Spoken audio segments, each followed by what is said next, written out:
नमः शिवाय। स्वागत है आप सभी का आज की इस वीडियो में। आज की वीडियो उन लोगों के लिए बहुत इंपॉर्टेंट है जो लोग एक कंफ्यूजन में फंसे हुए हैं कि हम मैनिफेस्टेशन कैसे करें, क्या रूल लगाएं। बहुत सारी चीजें सुनी हुई हैं पर फिर भी मन में डाउट सा रहता है। कुछ लोगों ने सुना है कि लॉ ऑफ अट्रैक्शन वर्क करता है, कुछ लोगों ने सुना है कि लॉ ऑफ अजम्पशन वर्क करता है। इन दोनों में एक्चुअल में क्या डिफरेंस है वो इस वीडियो में मैं आपको बताने वाली हूँ। एक बात समझ लीजिए कि जो लॉ ऑफ अट्रैक्शन है वो दिया गया है हमें रोंडा ब्रायन की तरफ से, और जो लॉ ऑफ अजम्पशन है वो हमें मिला है मिस्टर गोडार्ड की वजह से, नेविल गोडार्ड। तो आप ये समझ लीजिए कि उन दोनों के कंसेप्ट्स के कोर क्या हैं, ताकि आप बहुत अच्छे से डिसाइड कर सके कि एक्चुअल में आपको कौन सा रूल अपनाना है, कौन सा लॉ अपनाना है। आप ये समझिए कि जो लॉ ऑफ अट्रैक्शन बेस्ड है वो एक कंसेप्ट पर है जिसमें हम काउंट करते हैं आस्क, बिलीव, रिसीव। और जो लॉ ऑफ अजम्पशन है उसमें हमें ये सिखाया जाता है कि हमें जो भी चीज चाहिए हमें उसके बारे में ऐसे सोचना है कि जैसे वो चीज हमें मिल चुकी है। अब जो आस्क, बिलीव, रिसीव वाला रूल है उसमें ये बोला गया है कि पहले आपको यूनिवर्स से मांगना है, उसके बाद वो चीज आपको मिल चुकी है ऐसा आपको बिलीव करना है और फिर वो एक्चुअल में आपको मिल जाएगी। तो रूल ऑफ अजम्पशन में भी हमें यही बताया गया है कि हमें ये मानना है कि जो भी चीज हमें चाहिए वो हमें मिल चुकी है, और लॉ ऑफ अट्रैक्शन के बिलीव में भी हमें वही सेम चीज बताई गई है। तो इसमें मेजरली कोई डिफरेंस नहीं है, पर आप जिस भी रूल से ज्यादा कनेक्ट कर सकते हैं उस रूल को फॉलो कीजिए, क्योंकि मतलब सिर्फ और सिर्फ इस चीज से ही है कि आपको जो चाहिए वो आपको कैसे मिलता है। आपने जितना ज्यादा अच्छा सोचना है उतना ज्यादा अच्छा सोचिए, क्योंकि आप जितने बड़े बड़े ड्रीम्स देखेंगे वो सब सच हो सकते हैं मैनिफेस्टेशन से। अब वो मैनिफेस्टेशन आप कोई भी टेक्निक लगाकर कीजिए, चाहे वो वाटर टेक्निक से कीजिए, विजुअलाइज करके कीजिए, चाहे फिर आप उसके लिए अफर्मेशन राइटिंग कीजिए, कोई भी टेक्निक लगाइए, बट उस टेक्निक में जो आपका मेन मोटिव होना चाहिए वो होना चाहिए कि आपको सबकॉन्शियस को ऐसे प्रोग्राम करना है कि वो जो भी आपको चाहिए वो वैसा सोचना शुरू कर दे कि आपको वो चीज मिल चुकी है। यहाँ पर आपको एक चीज का बहुत ध्यान देना है कि ऐसा नहीं सोचना कि मैं वो चीज डिजर्व करता हूँ।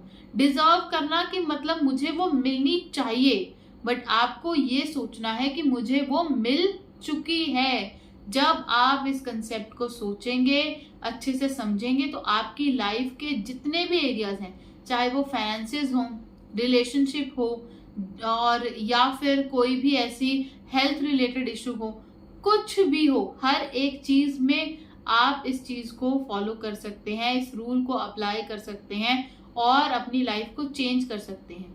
बट उससे भी ज्यादा इम्पोर्टेंट है कि आपको पॉजिटिव सोचना है और हमेशा इस स्टेट में रहना है।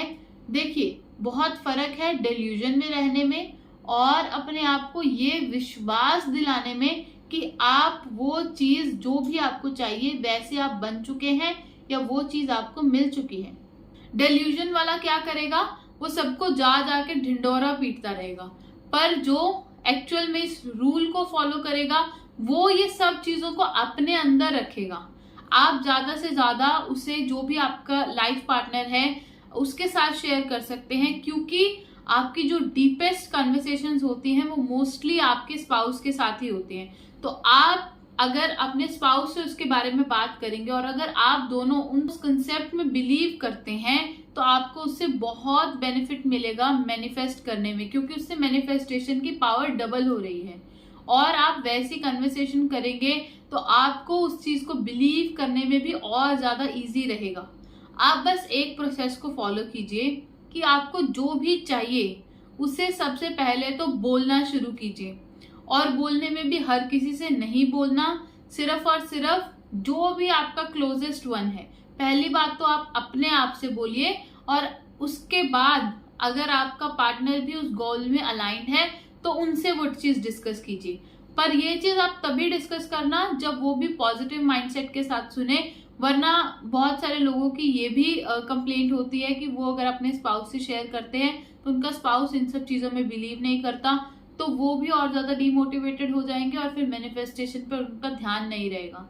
तो ऐसे पर्सन को आपको ही फाइंड आउट करना है और आपको ही देखना है कि आप अगर ऐसी कन्वर्सेशन करते हैं तो उसका कोई फ्रूटफुल रिजल्ट आएगा या नहीं। और अगर आता है तो डेफिनेटली आप उनसे इस टॉपिक पर बात कीजिए, और जितना ज्यादा आप उसके बारे में बात करेंगे और उसके बारे में लिखना शुरू करेंगे तो आपको बहुत हेल्प मिलेगी, क्योंकि उससे मैनिफेस्टेशन की पावर भी डबल हो जाती है। आप एक चीज समझ लीजिए, आपको जो भी लाइफ में चाहिए उसके लिए आपको विश्वास करना बहुत जरूरी है। लाइफ में जो भी कुछ भी बना है, आप कहीं पर भी देख लीजिए, चाहे उसने कोई बहुत बड़ा एग्जाम क्रैक किया हो, चाहे वो अपनी लाइफ में फाइनेंशियली बहुत ज्यादा स्ट्रांग हो, चाहे उसका रिलेशनशिप बहुत ज्यादा अच्छा हो, हर एक एरिया ऑफ लाइफ में उसने सबसे पहले वो चीजें अपने माइंड में सोची होंगी। बहुत बार तो लोगों को पता भी नहीं होता कि वो चीजें सच में मैनिफेस्ट कर रहे हैं, वो सिर्फ उसके बारे में सोचते जाते हैं और वैसा होता चला जाता है। और नेगेटिव चीजें भी मैनिफेस्ट हो सकती हैं, इसीलिए बार बार आपको यही समझाया गया है कि पॉजिटिविटी पर ध्यान दीजिए, अच्छा बोलिए, अच्छा सोचिए, उसी से ही आपकी लाइफ चेंज होगी। नेगेटिव बोलेंगे, नेगेटिव सोचेंगे, वही नेगेटिविटी लाइफ में आएगी। डिसाइड कर लीजिए क्या चाहिए, कैसे चाहिए, कितना चाहिए, सब कुछ मिलेगा। यूनिवर्स के पास कोई भी कैप नहीं है कि ये पर्सन को 10,000 ही मिल सकते हैं, इसको 10 लाख मिल सकते हैं, इसको 10 करोड़ मिल सकते हैं। जितना आप चाहें सब कुछ आप पा सकते हैं। बस आपको एक चीज फॉलो करनी है, जो भी चीज आपको चाहिए उसके ऊपर पूरा पूरा विश्वास रखना है और खुद के ऊपर सबसे पहले विश्वास रखना है कि मुझे वो चीज मिल सकती है। फिर देखिए आपकी लाइफ कैसे चेंज होगी। तो मैनिफेस्ट कीजिए, जितने बड़े बड़े ड्रीम्स हैं, जितने बड़े बड़े गोल्स हैं, सब मैनिफेस्ट कीजिए, सब सच होगा। और फिर आप इसी वीडियो में आकर कमेंट करके लिखेंगे कि आपने मैनिफेस्ट किया था और आपकी मैनिफेस्टेशन पूरी हुई। और अगर आप में से कोई भी ऑलरेडी इस पर वर्क कर रहा है और उसे रिजल्ट्स मिल रहे हैं, चाहे अभी वो छोटे छोटे लेवल पर ही हो, बट डेफिनेटली शेयर कीजिए ताकि और ज्यादा लोग इसे सुनकर मोटिवेटेड हों और इस टेक्निक को यूज करें। धन्यवाद। हर हर महादेव। जय हिंद, जय भारत।